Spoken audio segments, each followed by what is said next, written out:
Hej, jeg hedder Sebastian Olesen. Jeg er præsteintern i Vineyard Vollsmose. Vi mødes her i Respekts lokale på Vollsmose Torv hver anden torsdag i lige uger til vores arrangement Encounter. Vi starter med at spise sammen. Det gør vi fra 5:30. Bagefter er der en social leg. Så synger vi nogle sange om Gud og til Gud.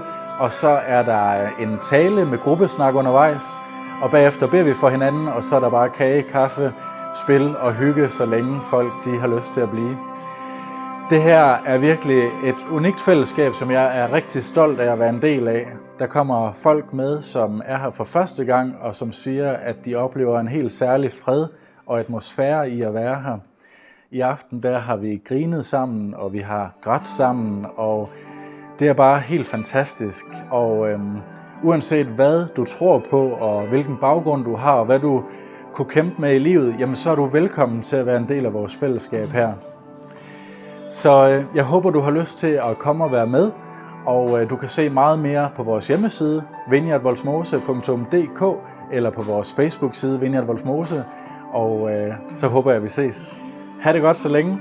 Hej hej.